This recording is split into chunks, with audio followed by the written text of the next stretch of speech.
할렐루야. 오늘 저는 하나님의 보상이라는 제목으로 은혜를 나누려고 합니다. 우리 각 가정에 보면은 부엌에 싱크대가 있습니다. 또 화장실에 세면대가 있죠. 거기에는 수돗물이 나오는 수전이라는 것이 있습니다. 여러분, 이 수전에 손잡이를 올리면 물이 나오는 겁니다. 이 수전의 작동 원리가 영적인 원리와 같습니다.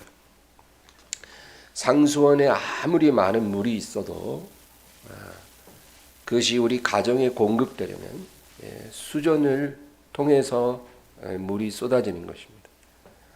하나님께서 예수 그리스도를 우리에게 주신 것은 우리 각 사람에게 하나님의 은혜가 쏟아지도록 예수님을 수전과 같은 존재로 우리에게 주신 것입니다. 우리 예수님의 십자가를 통해 하나님의 은혜가 우리에게 쏟아질 수가 있는 거예요. 다른 이름을 우리에게 주신 적이 없습니다. 예수님 십자가의 그 공로를 통해서 하나님의 축복과 은혜가 우리에게 쏟아지도록 하나님이 결정하신 것입니다. 그런데 우리는 이러한 예수님의 소중함을 알면서도 예수님을 사랑하지 않아요. 이게 문제예요. 많은 사람들이 예수님을 사랑하지 않습니다. 예수님에 대해서 관심이 없어요. 그런데 하나님의 축복을 받고 싶어 하는 거예요. 이거는 여러분, 우리가 가정에 수전이 없는데 수돗물을 원하는 것과 같이 어리석은 행동입니다. 부모에게는 애정이 전혀 없는데 부모가 가진 재산만 눈독 들이는 그런 자식이 있다면 여러분, 얼마나 우리가 그런 사람을 손가락질합니까? 그렇죠? 부모에 대해서는 전혀 관심도 없으면서 전화 한 통도 안 하고요. 그러나 부모님 재산에만 눈독을 들이는 그런 사람을 우리는 굉장히 손가락질을 합니다. 그러나 우리가 그런 사람일 수 있어요. 우리 하나님 앞에서 예수님을 전혀 사랑하지 않고 살아가면서도 하나님의 축복만을 원하는 겁니다.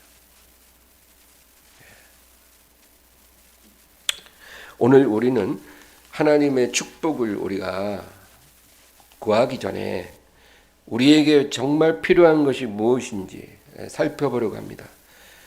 또한 우리가 하나님이 원하는 것을 갖추게 될 때 하나님이 우리에게 주실 보상이 무엇인지 그것도 살펴보려고 합니다. 우리가 하나님께 은혜를 구하기 전에, 축복을 구하기 전에 우리에게 필요한 게 세 가지예요. 첫째로 우리에게는 믿음이 필요합니다. 우리는 우리 머릿속에 들어있는 하나님에 대한 지식을 믿음이라고 생각을 합니다. 우리 머릿속에 들어있는 성경 지식을 그게 믿음이라고 우리가 생각을 합니다. 그러나 여러분, 예수님은요, 유대인들이 믿음이 없다라고 말씀했어요. 내가 이 세상에 올 때 믿음을 보겠느냐 그랬거든요. 너희에게 겨자씨 하나만큼만 믿음이 있었다면 이 산을 옮겨 바다에 던지우라 해도 그렇게 되었으리라. 그게 뭐예요? 유대인들에게 믿음이 없다는 거예요. 여러분, 유대 민족만큼 하나님에 대한 지식을 가진 민족이 어디 있습니까? 하나님은 아브라함을 선택하시고 아브라함의 자손을 통해서 만민에게 축복을 주기를 원하셨어요. 그 아브라함의 육적인 자손이 유대인이거든요. 우리가 알고 있는 모든 성경의 인물들이 죄다 유대인들. 예수님도 유대인이셨어요. 유대인들만큼 하나님에 대한 지식을 가진 민족이 없어요. 그런데 주님은 그들이 믿음이 없다라는 거예요. 여러분, 하나님을 아는 지식과 하나님에 대한 지식은 다릅니다. 하나님을 아는 지식은 우리가 하나님을 인격적으로 아는 걸 말하고, 하나님에 대한 지식은 그냥 머리에 있는 지식이에요. 우리가 하나님을 아는 지식이 있으면 그것이 우리를 구원하지만, 하나님에 대한 지식을 머리에 가졌다고 해서 그것이 우리를 구원하지는 못해요. 근데 우리는 그것을 믿음이라고 생각하는 것입니다. 하나님의 축복을 받기 위해서 우리는 믿음이 있어야 합니다. 이것은 하나님의 선하심과 하나님의 전능하심에 대한 절대적인 신뢰를 말합니다. 그게 믿음이에요. 머리로 하나님에 대해서 뭔가 아는 것이 아니라 하나님이 살아계시고 하나님이 선하시고 또 하나님이 전능한 능력으로 나를 도우시리라. 그걸 우리가 완전하게 신뢰하는 게 믿음이라는 거예요. 여러분, 어린아이는 부모에 대한 믿음이 있어요. 부모를 아는 지식이 있다는 거예요. 그게 어떤 지식이에요? 인격적으로 부모를 알고 있는 거예요. 그래서 부모를 신뢰합니다. 아이들은요, 부모가 뭐 키가 몇 센치인지, 아버지 키가 몇인지, 엄마 키가 몇인지, 체중이 몇인지, 또 어머니가 어느 학교를 나오고 아버지가 어떤 학교를 나왔는지, 부모의 재산이 얼마나 되는지 이런 건 몰라요, 애들은. 그러나 뭘 알아요? 내가 아프면 나를 병원에 데려다 주실 거고, 내가 상처가 나면 약 발라주고 싸매 주시리라는 걸 알아요. 내가 배고프면 나에게 배불리 먹여주실 분이라는 걸 알아요. 내가 괴로워서 울면 나를 안아주실 거라는 걸 알아요. 이게 어린아이가 갖고 있는 부모에 대한 지식이에요. 부모를 아는 지식이에요. 이건 신뢰죠. 이게 바로 믿음이에요. 하나님께서는 유대인들이 그런 믿음이 없다라는 거예요. 머리로는 이것저것 알지만 정말로 하나님에 대한 믿음이 없다는 거예요. 내가 이 세상에 다시 올 때 믿음을 보겠느냐. 어쩌면 이 말씀이 우리에게 주시는 말씀이에요. 우리 야고보서 1장 6절부터 8절까지를 읽겠습니다. 오직 믿음으로 구하고 조금도 의심하지 말라. 의심하는 자는 마치 바람에 밀려 요동하는 바닷물결 같으니 이런 사람은 무엇이든지 주께 얻기를 생각하지 말라. 두 마음을 품어 모든 일에 정함이 없는 자로다. 아멘. 여러분, 믿음의 반대는 의심입니다. 과연 하나님께서 이 문제를 해결해 주실까? 정말 하나님께서 이 병을 고쳐 주실까? 하나님께서 내 기도에 응답해 주실까? 그렇게 의심하는 것. 그게 바로 믿음이 없는 거예요. 하나님을 알긴 알아요. 근데 하나님이 내 병을 고쳐줄 거라는 것에 대해서는 의심이 있어요. 하나님이 내 사업을 회복시켜 주실 거라는 것에 대해서 의심이 있어요. 완전한 확신이 없는 거예요. 이게 의심이에요. 이런 사람은 기도 조금 하다가 응답이 안 오고 상황이 더 어려워지면 계속 기다리지 못해요. 그리고 다른 방법을 찾기 시작합니다. 8절에 보면 뭐라 그래요? 두 마음을 품어 모든 일에 정함이 없는 자로다. 의심하는 자는 그런 거예요. 그래서 하나님께 무엇을 얻기를 생각하지 말라는 거예요. 그래서 기도합니다. 그러다가 응답이 좀 안 오고 지체되고 그리고 상황이 더 안 좋아지면 기도 안 해요. 그리고 다른 방법을 또 찾아서 시도합니다. 근데 그 방법도 또 신통치 않으면 또 기도해요. 그러다 또 응답이 안 오고 또 어려워지면 또 기도 중단하고 또 다른 방법 또 찾아요. 이랬다 저랬다 이랬다 저랬다. 그러니까 계속 시간만 흐르고 아무 일도 안 일어납니다. 그리고 마음속에는 하나님에 대한 서운함이 들어와요. 하나님은 왜 나한테는 너그럽지 않으실까? 이 사람은 하나님을 아직 인격적으로 만나질 못한 거예요. 여러분 의심하지 마시기 바라요. 믿으려고 했으면 그냥 온전히 믿으세요. 그냥 그냥 하나님께 몰빵을 하세요. 세상 말로. 예, 까짓거 죽기 아니면 까무러치기지. 믿습니다. 다른 거 생각 안 할래요. 이러면 여러분 하나님이 기적을 나타내 주시는 것입니다. 여러분 내가 만약에 믿음이 부족하다고 느끼면 나의 진정한 문제는 어떤 내게 있는 문제가 아니라 믿음이 부족한 것이 문제예요. 그걸 우리가 하나님 앞에 고백해야 돼요. 하나님, 내 진정한 문제는 믿음이 없는 거예요. 나를 도와주세요. 그리고 우리는 하나님 앞에 기도하기를 바랍니다. 다른 기도할 게 아니라 믿음을 구하는 기도를 하세요. 뭘 달라는 기도는 그만해야 돼요. 왜냐하면 그런 기도를 해봐야 응답이 안 오거든요.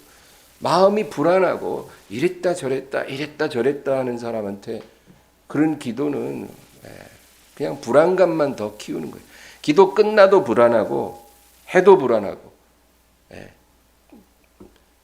늘 마음이 답답한 거예요. 이런 사람은 뭘 달라는 기도 그만하고 하나님 앞에 믿음 없음을 고백하시고 예수님의 보혈을 달라고 기도하시기 바라요. 예수님 보혈의 능력이 임하면 우리에게 믿음이 들어옵니다. 그래서 기도를 만약에 내가 하루에 30분 할 수 있다면 30분 동안 이것저것 늘어놓지 말고 예수님 보혈의 능력을 내게 부어주세요. 그 보혈이 내게 흘러 들어와서 내 안에 살아있는 믿음으로 채워주세요. 그 기도만 30분 해보세요. 여러분 제가 장담하는데 눈빛이 확 빛날 거예요. 마음이 희한하게 평안할 거예요. 여러분 우리에게 하루에 30분 기도할 힘이 있으면 그 기도를 해야 돼요.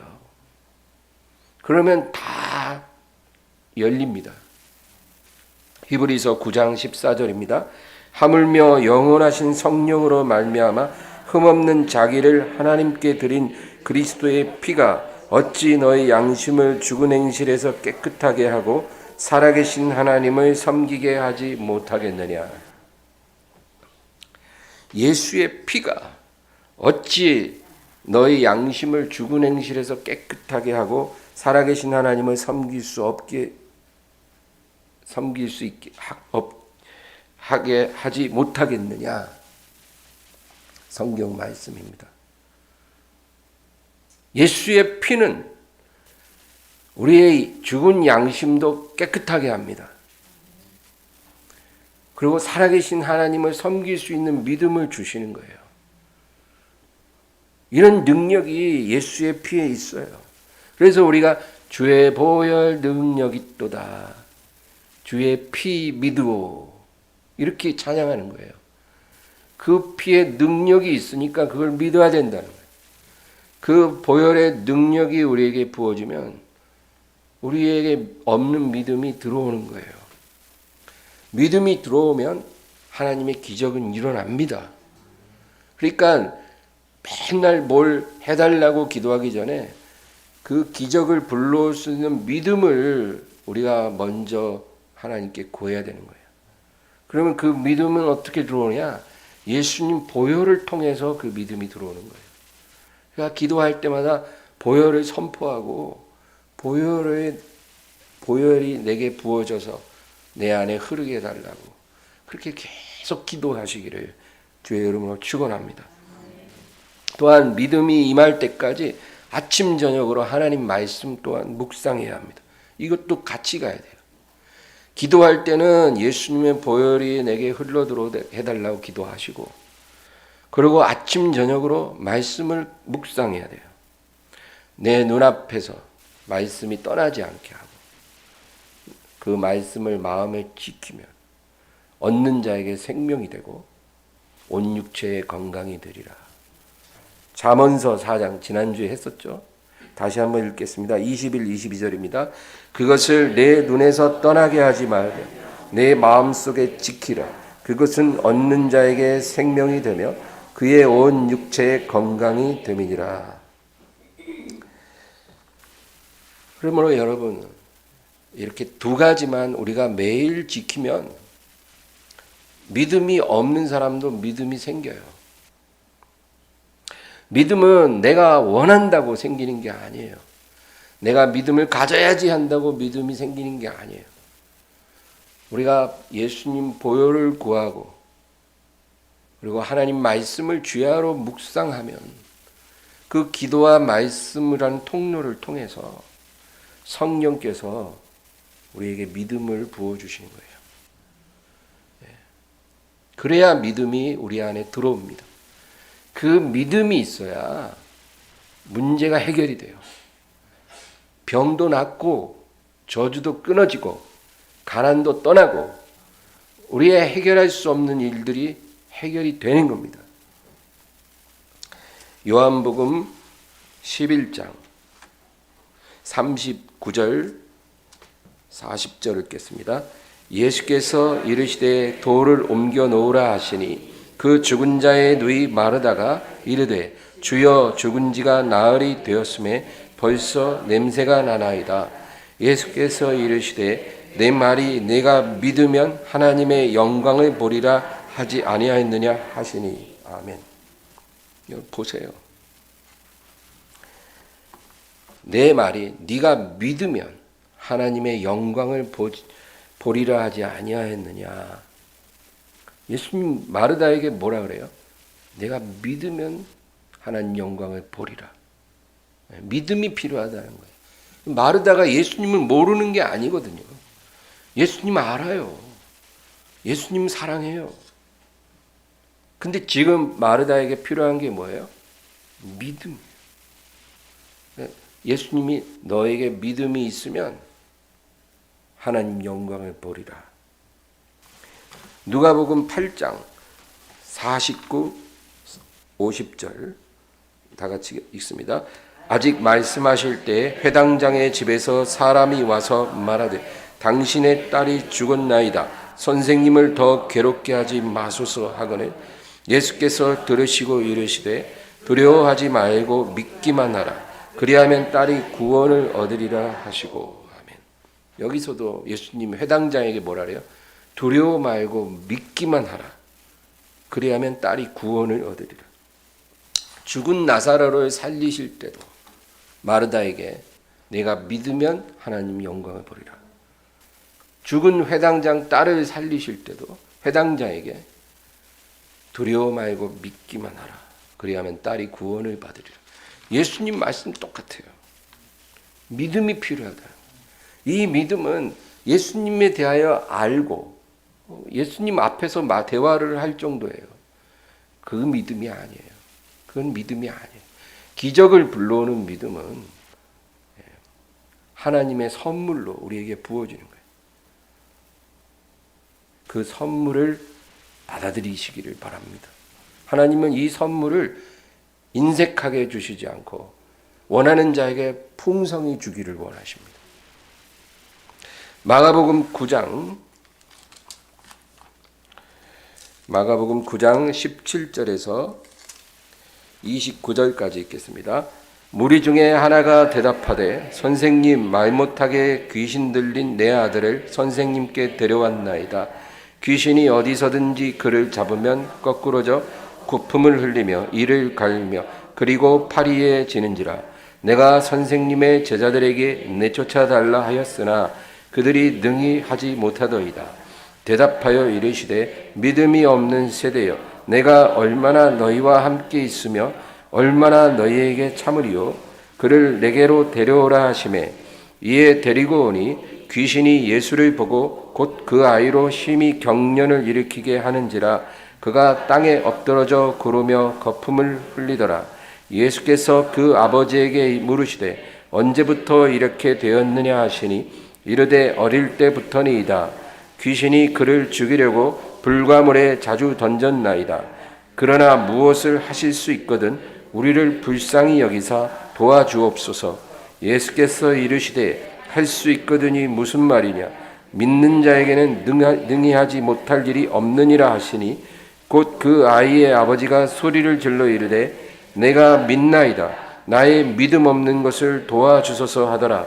예수께서 무리가 달려와 모이는 것을 보시고 그 더러운 귀신을 꾸짖어 이르시되 말 못하고 못 듣는 귀신아 내가 네게 명하노니 그 아이에게서 나오고 다시 들어가지 말라 하시매 귀신이 소리 지르며 아이로 심히 경련을 일으키게 하고 나가니 그 아이가 죽은 것 같이 되어 많은 사람이 말하기를 죽었다 하나 예수께서 그 손을 잡아 일으키시니 이에 일어서니라. 집에 들어가심에 제자들이 조용히 묻자오되 우리는 어찌하여 능히 그 귀신을 쫓아내지 못하였나이까. 이르시되 기도 외에 다른 곳으로는 이런 종류가 나갈 수 없느니라 하시니라. 아멘. 이 사건을 관통하는 단어가 바로 믿음이에요. 어떤 말 못하고 귀신 들린 아이가 있었어요. 그래서 그 아버지가 아이를 데리고 제자들에게 데리고 왔는데 제자들이 그 아이를 능히 고치지 못했다는 거예요. 그러니까 예수님이 오셔서 뭐라 하냐면 믿음이 없는 세대요. 내가 얼마나 너희와 더 함께 있어야 하고 너희를 참아야 하느냐. 예수님은 마음이 많이 힘들었어요. 내가 이토록 너희와 함께 있는데 너희는 왜 믿음이 없느냐? 왜 너희의 믿음은 자라지 않느냐? 내가 이토록 너희와 함께하며 말씀 전하고 너희 앞에서 이러한 능력도 나타내는데 왜 너희의 믿음은 전혀 자라지 않고 있느냐? 믿음이 없는 세대요. 그렇게 예수님이 책망하셨다는 거예요. 근데 이 아버지가 예수님께 주여 무엇을 하실 수 있거든 좀 도와주소서. 방법이 없나이다. 얼마나 여러분 이 아버지 마음이 힘들겠어요. 근데 예수님 뭐라 그래요? 23절 24절만 다시 읽겠습니다. 예수께서 이르시되 할 수 있거든이 무슨 말이냐 믿는 자에게는 능히 하지 못할 일이 없느니라 하시니 곧 그 아이의 아버지가 소리를 질러 이르되 내가 믿나이다. 나의 믿음 없는 것을 도와주소서 하더라. 할 수 있거든이 무슨 말이냐. 믿는 자에게는 능하지 못한 것이 없다. 여러분 우리에게 믿음이 있으면 산도 바다로 던지게 할 수 있다고 주님이 말씀하셨어요. 우리의 믿음이 그만큼 큰 능력을 불러오는 겁니다. 그러니까 이 아버지가 주여 내가 믿나이다. 내가 믿음 없는 것을 도와주소서. 여러분 그래서 믿음은 하나님의 선물이라는 거예요. 우리가 원한다고 들어오는 게 아니고 우리는 의지를 갖고 믿지만 하나님의 선물로 믿음이 부어져야 기적을 불러오는 믿음이 우리 안에 들어오는 거예요. 나중에 제자들이 와서 예수님께 질문을 해요. 28절 29절만 읽습니다. 집에 들어가심에 제자들이 조용히 묻자오되 우리는 어찌하여 능히 그 귀신을 쫓아내지 못하였나이까. 이르시되 기도 외에 다른 것으로는 이런 종류가 나갈 수 없느니라 하시니라. 아멘. 기도 외에 다른 방법으로는 이런 종류, 어떤 종류예요? 영적인 권세를 말해요. 여러분 눈에 보이지 않는 귀신도 영적 권세예요. 허락 없이 들어와서 우리를 괴롭히거든요. 이런 종류가 쫓겨날 수 없다는 거예요. 뭐 없이는요? 기도 아니고는. 기도 아니고는. 쫓겨날 수 없다. 저주의 속박이 끊어질 수 없다는 거예요. 우리 힘으로 안 되는 많은 저주가 있어요. 이 저주를 끊는 능력은 기도로부터 나온다는 거예요. 약으로도 안 되고 어떤 심리요법으로도 안 되고 정신력으로도 안 된다는 거예요. 성경이 우리에게 말씀하는 것은 오직 두 가지. 첫째는 기도하는 것이고 두 번째는 하나님의 말씀이에요. 이 두 가지가 아니고는 믿음이 생길 수가 없다는 거예요. 기도해야 믿음이 들어온다는 거예요. 하나님 말씀을 주야로 읽어야 믿음이 들어온다는 거예요. 믿음은 들음에서 나며 들음은 그리스도의 말씀으로 말미암았느니라. 그러니까 성경이 말하는 믿음이 들어오는 루트는 두 개밖에 없다는 거예요. 기도하고 말씀 읽고 이 세상에 우리를 행복하게 만들 수 있는 제일 좋은 비결은 매일매일 기도하고 말씀 읽는 거예요.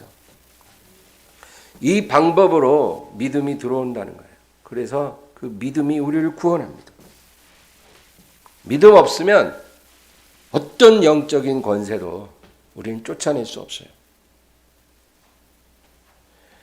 두 번째로 우리에게는 사랑이 필요합니다. 우리가 하나님의 능력이나 기적을 보려면 믿음이 필요하다고 배웠죠. 네, 하나님 능력이 나타나게 하려면 우리에게 필요한 게 믿음이에요. 그러면 여러분, 하나님의 뜻을 우리가 이루기 위해서 필요한 것은 사랑입니다. 이것은 믿음에서 한 단계 더 나아가는 거예요. 어떤 병에서 자유함을 얻고 어떤 가난에서 해방한 문제가 해결되게 하는 건 믿음이지만 우리의 인생에서 하나님의 뜻을 이루고 하나님이 주신 사명을 감당하려면 우리에게 필요한 게 사랑이라는 거예요. 여러분, 부활하신 예수님께서 베드로에게 뭐라고 물으셨어요? 요한의 아들 시몬아, 네가 이 사람들보다 나를 더 사랑하느냐? 주님, 주께서 아시나이다. 그러니까 주님이 뭐라 그래요? 내 양을 먹이라는 거예요. 아까 마르다에게는 네가 믿으면 하나님 영광을 보리라 했죠. 회당장에게는 두려워 말고 믿기만 하라 그랬잖아요. 근데 왜 베드로에게 찾아와서는 네가 나를 믿느냐 이렇게 물어보지 않고 네가 나를 사랑하느냐. 왜냐하면 사명자에게는 사랑이 있어야 된다. 믿음만 갖고 안 된다. 네가 나를 사랑하느냐? 예. 주가 아시나이다. 내가 주를 사랑하는지 주님이 아십니다. 내 양을 먹이라. 우리가 이 세상에서 하나님의 사람이 되려면, 하나님의 뜻을 이루는 사람이 되려면 사랑이 있어야 돼요. 누굴 사랑해요? 예수님을 사랑해야 돼요. 예수님을 사랑하는 마음이 없으면 절대로 하나님의 사람이 될 수 없어요. 우리는 믿음도 없으면서 하나님께 이거 달라 저거 달라 하잖아요. 순서가 잘못된 거죠. 그리고 사랑하지도 않으면서 주님 일을 하겠다는 거예요. 주님 사명 감당하겠다는 거예요. 사랑하지도 않으면서. 이게 순서가 잘못됐습니다. 우리가 예수님을 사랑하지 않으면 우리는 아무도 사랑할 수 없어요. 아무도 돌볼 수 없어요. 주님을 위해 아무것도 우리는 행할 수 없습니다. 예수님을 사랑하지 않으면서 교회에 와가지고 뭔가 필 받아갖고 봉사하겠다는 사람들이 있어요. 그런 사람들은 조금 하다가 금방 포기합니다. 상황이 어려워지고 뭔가 사람들이 자기에 대해서 오해를 하거나 서운한 말을 하거나 뭔가 불편해지면 그냥 포기하고 뒤로 물러나 버려요. 오래 하지 못합니다. 그러나 예수님을 사랑하는 사람은 상황이 힘들어져도 포기하지 않아요. 예수님을 사랑하기 때문에 견딜 수 있는 거예요. 사람들이 나에 대해서 오해를 하고 서운한 말을 해도 그냥 그때 조금 마음이 힘들지 모르지만 예수님을 사랑하기 때문에 그 십자가를 내던지지 않아요. 그래서 우리가 뭔가 주님 일을 하는 사람이 되려면 예수님을 사랑해야 된다는 거예요. 상처 좀 받았다고 뒤돌아가고 상황이 위험하다고 도망치는 그런 사람이 우리가 되지 않는 것입니다. 출애굽기 32장에 보면 금송아지 사건이 이제 일어나요. 그래서 하나님이 이스라엘에 진노하십니다. 근데 여러분, 이 아론과 모세가 참 비교가 됩니다. 출애굽기 32장 21절 22절 읽겠습니다. 모세가 아론에게 이르되 이 백성이 당신에게 어떻게 하였기에 당신이 그들을 큰 죄에 빠지게 하였느냐. 아론이 이르되 내 주여 노하지 마소서. 이 백성의 악함을 당신이 아나이다. 아론은요, 백성에게 책임을 전가합니다. 그리고 자기는 쏙 빠져나가요. 자기가 다 그렇게 해놓고도 모세가 와서 책망하니까 백성이 악한 것을 알지 않습니까? 그리고 자기는 살짝 빠져나오는 거예요. 근데 모세는 어떤 사람입니까? 그 밑에 30절에서 32절 읽겠습니다. 이튿날 모세가 백성에게 이르되 너희가 큰 죄를 범하였도다. 내가 이제 여호와께로 올라가노니 혹 너희를 위하여 속죄가 될까 하노라 하고 모세가 여호와께로 다시 나아가 여짜오되 슬프도소이다. 이 백성이 자기들을 위하여 금신을 만들어 싸우나 큰 죄를 범하였나이다. 그러나 이제 그들의 죄를 사하시옵소서. 그렇지 아니하시오면 원하건대 주께서 기록하신 책에서 내 이름을 지워버려 주옵소서. 아멘. 모세는 백성의 죄를 속죄하기 위해 하나님께 나아갔어요. 그리고 뭐라 그래요? 만일 하나님이 이 백성을 사하해 주시지 않을 거면 주님의 구원을 취소시켜 주옵소서. 내 이름을 생명책에서 지워버려 주옵소서. 여러분, 누가 이렇게 담대하게 주님께 구할 수 있습니까? 백성을 구원해 달라는 거예요. 백성을 구원해 주시지 않을 거면 나를 주님의 책에서 지워버려 주옵소서. 여러분, 아론과 모세는 이렇게 달랐어요. 왜 하나님이 말 잘하고 수단 좋은 아론이 아니라 말도 어눌하고 또 다혈질적인 왜 모세를 선택했을까요? 인간적으로는 더 부족한 사람인데 예수님이 12제자 중에서 베드로를 첫 번째로 선택한 이유와 같을 거라고 저는 생각합니다. 인간적으로 부족하고 허물이 있을지라도 모세나 베드로에게는 다른 사람에게 없는 게 있었어요. 하나님이 보실 때. 하나님을 사랑하는 마음이에요. 하나님을 사랑하는 사람만이 맡기신 영혼들을 사랑할 수 있어요. 어떤 상황이 와도 그들을 포기하거나 버리지 않는다는 거예요. 예.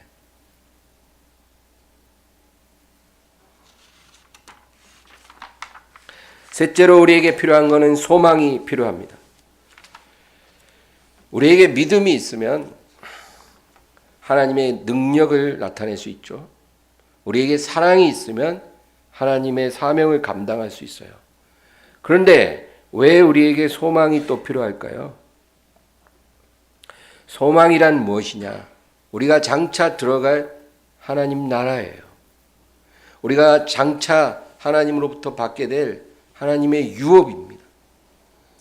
이것에 대한 간절한 기대와 갈망, 이걸 성경에선 소망이라고 해요. 그래서 우리가 지금 뭔가 필요해서 하나님께 구하는 것은 소망이 아니에요. 그건 그냥 우리가 필요를 구하는 거죠. 하나님이 그런 것도 응답해 주세요. 그러나 우리 마음속에 있는 진정한 소망은 우리가 장차 들어가게 될 그 나라예요. 그 나라에서 주님이 우리 각자에게 주실 상급이고 유업이에요. 우리에게 그 소망이 반드시 필요하다는 겁니다. 하나님 사람에게 이 소망이 없으면 그 사람은 반드시 타락하게 되어 있습니다. 수많은 하나님의 종들이요, 믿음도 있었어요. 그래서 많은 기적도 일으켰어요. 또 사랑으로 주의 일을 많이 감당했어요. 근데 시간이 흐르면 그들이 다 타락하고 변질되고 넘어지는 것을 봅니다. 과거에 그렇게 믿음으로 사랑으로 하나님을 기쁘시게 했던 종들도 시간이 흐르면서 다 변질되고 무너지는 거예요. 왜 그럴까요? 가장 중요한 세 번째, 우리에게 필요한 것이 결여된 거예요. 이 소망이에요. 하늘나라 소망으로 우리가 채워져 있어야 우리가 이 세상에서 이룬 열매에 우리가 안주하지 않는 거예요. 하늘나라 소망 때문에라도 그 열매를 포기할 수 있는 거예요. 그 열매의 마음을 빼앗기지 않는 거예요. 왜? 하늘나라 소망이 기다리고 있으니까. 그러나 이 소망을 잃어버리면 이 세상에서 우리가 받게 되는 축복 속에 우리가 함몰되는 거예요. 그래서 점점 초심을 잃고 처음 사랑을 잃고 변질되는 그런 하나님의 사람들을 우리가 종종 보게 되는 거예요. 남 얘기가 아니라 우리의 이야기예요. 여러분, 우리가 힘들 때는 하나님을 찾아요. 막 죽는다 그러고 막 3시간씩 기도하고 막 금식도 하고 기도원도 가고 온갖 노력을 다 해요. 그런데 하나님의 축복받고 응답받고 상황이 다 좋아지고 사는 게 너무 편해지면 처음 마음 같지 않은 거예요. 점점 식어지는 거예요. 믿음도 식어지고 사랑도 식어지고 믿음이 더 이상 필요치가 않아요. 인간의 힘으로도 해결할 수 있어요. 사랑도 더 이상 옛날 같지 않고. 왜 그래요? 소망이 없었기 때문에. 히브리서 13장 14절입니다. 우리가 여기에는 영구한 도성이 없으므로 장차 올 것을 찾나니. 예. 여기에는 영구한 도성이 없다는 거예요. 이 영원한 도성은 아직 오지 않았다는 거예요. 그래서 이 영원한 도성을 기대하고 갈망하고 사는 마음, 이 마음을 잃어버리지 않기를 바랍니다. 사도들이요, 노년에 순교할 때까지 믿음을 지킨 이유가 있어요. 요한을 제외하면 다 순교했잖아요. 그리고 노년에 이르기까지 변질한 사도가 없었어요. 왜 그럴까요? 두 가지 이유가 있는데, 첫째는 박해가 극심했기 때문이에요. 성숙한 사람에게는 박해는 절대로 그 사람을 무너뜨릴 수 없어요. 오히려 믿음이 더 뜨거워지죠. 번영이 오히려 그 사람을 약화시키고 무너지게 하지, 박해받는 삶은 오히려 믿음을 더 강하게 만들어줘요. 두 번째 이유는 하나님 나라에 대한 소망이 약해지지 않았기 때문이에요. 사도들은 이 성경의 서신서를 읽어봐도 늘 하나님 나라에 대한 사모함이 아주 그냥 절절해요. 그러니까 노년에 이르기까지도 믿음이 변질되지 않고 향기가 나는 거예요. 그러나 오늘날에 많은 주의 종들이 이 소망을 잃어버림으로 악취가 나요. 이 남욕을 하라는 게 아니라 우리가 그렇게 악취가 나지 않아야 한다는 거예요. 평탄하고 형통한 삶이 좋은 것만은 아닙니다. 때를 따라 하나님이 허락하시는 고난도 다 뜻이 있습니다.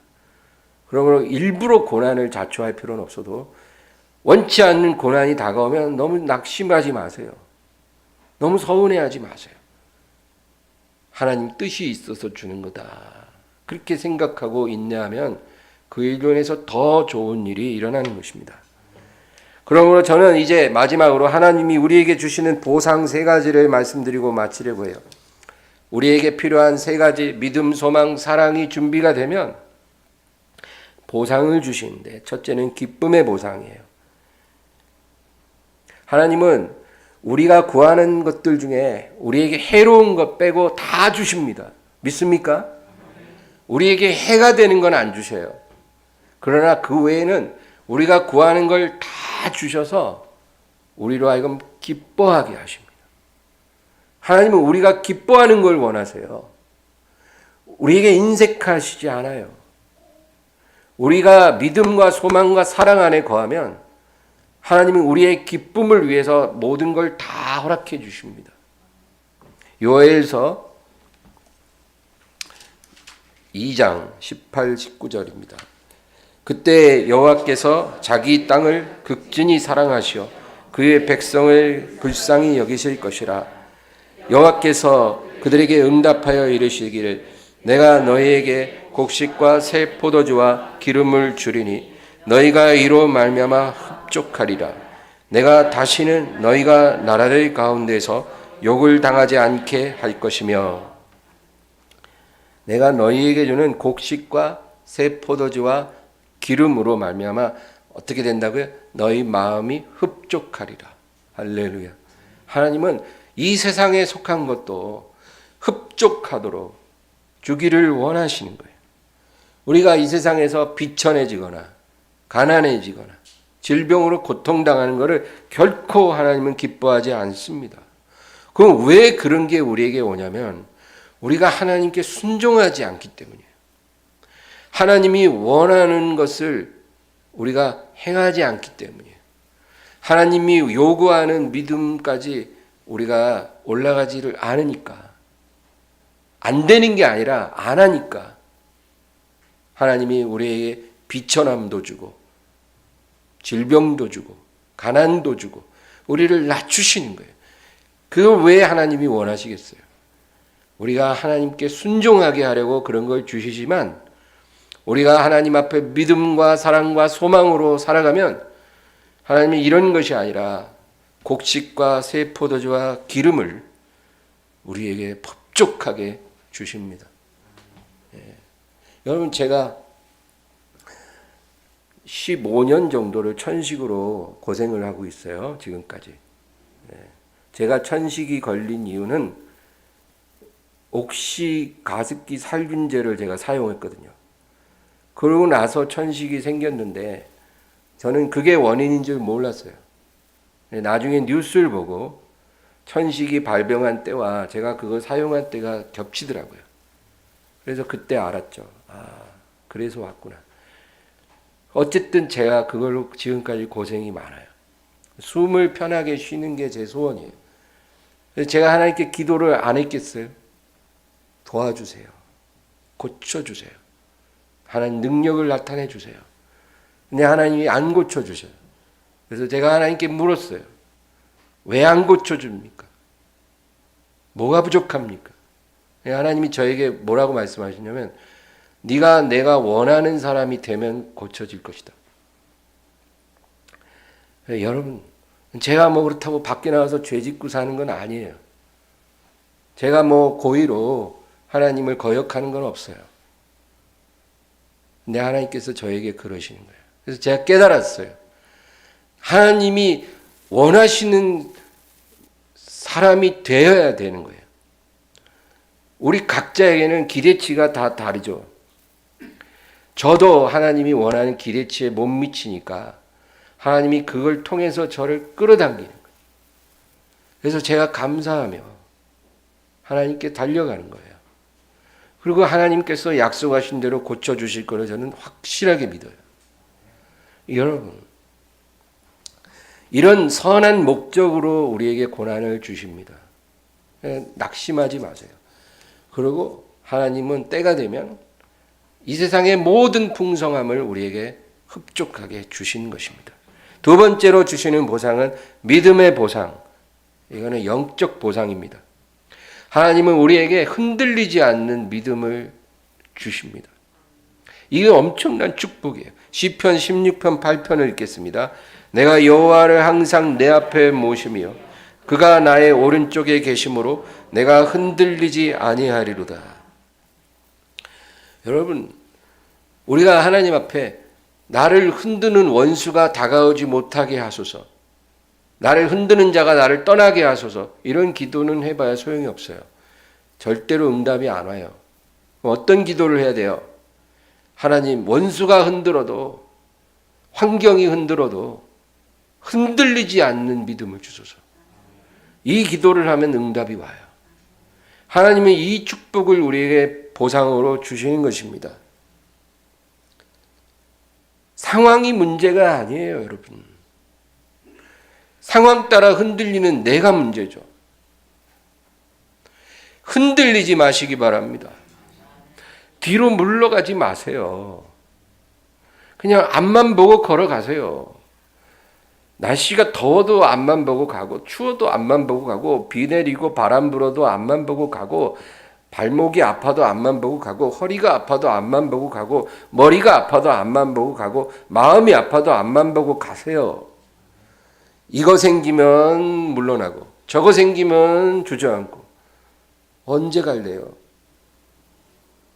하나님이 우리에게 요구하시는 것은 흔들리지 않는 믿음이지, 나를 흔드는 자가 다 사라지게 될 때까지 기다리는 믿음은 아니에요. 이 세상에서는 그런 일 없어요. 주님 나라에 들어가면 더 이상 흔드는 자는 없을 것입니다. 마지막 세 번째는 영혼의 보상. 이것이 가장 큰 보상이에요. 로마서 2장 6절에서 7절입니다.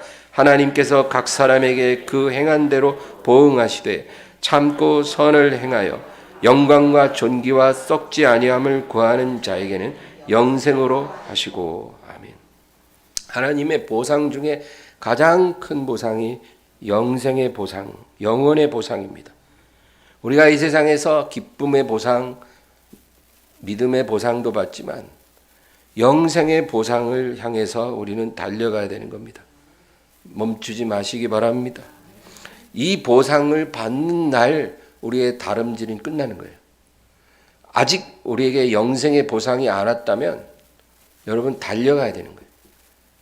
그것이 주어질 순간까지 계속 달려가세요. 기쁨의 보상 받았다고 그냥 딱 멈추지 말고, 믿음의 보상 받았다고 멈추지 말고 영생의 보상을 받을 때까지 달려가세요. 오늘 우리가 본문으로 읽은 히브리서 10장 38, 39절 읽고 마치겠습니다. 나의 의인은 믿음으로 말미암아 살리라. 또한 뒤로 물러가면 내 마음이 그를 기뻐하지 아니하리라 하셨느니라. 우리는 뒤로 물러가 멸망할 자가 아니요 오직 영혼을 구원함에 이르는 믿음을 가진 자니라. 아멘. 여러분, 뒤로 물러가면 하나님이 우리를 기뻐하지 않는다고 했어요. 뒤로 물러가면 어떻게 돼요? 멸망한다는 거예요. 여러분, 뒤로 물러가면 그냥 죽는 거예요. 그러니까 영생의 보상을 받을 때까지 계속 전진하시기를 바랍니다. 이 믿음으로 승리하기를 주의 이름으로 축원합니다. 찬양 부르고 기도하겠습니다.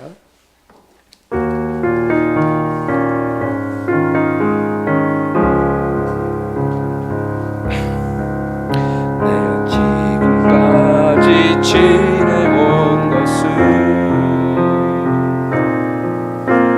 주의 은혜라, 주의 은혜라.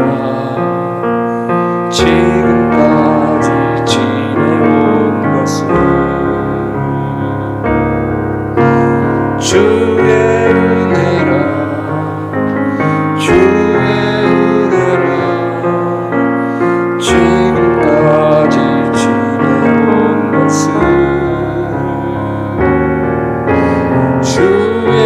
은혜라, 주의 은혜라. 지금까지 지내온 것은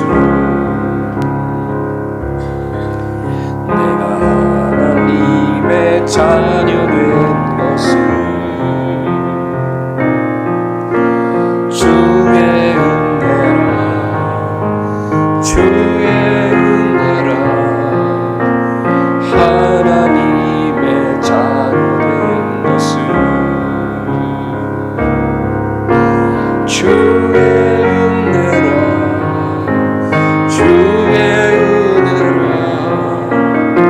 하나님의 자녀된 것은 주의 은혜라 주의 은혜라 하나님의 자녀된 것은 내가 이 자리에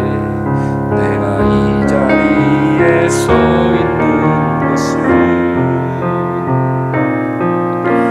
주의 은혜라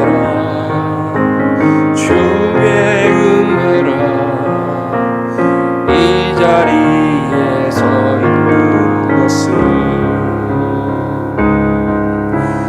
주의 은혜라 이 자리에 서 있는 것은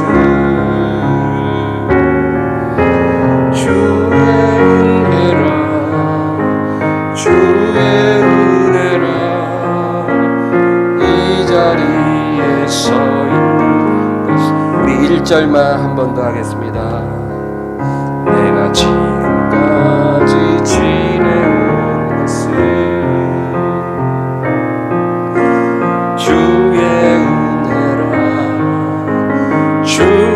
은혜라 지금까지 지내온 것은 주의 은혜라 지금까지 지내온 것은 주의 은혜라 지금까지 지내온 것은 오늘 말씀 생각하면서 간절히 기도합니다. 주여 주여 주여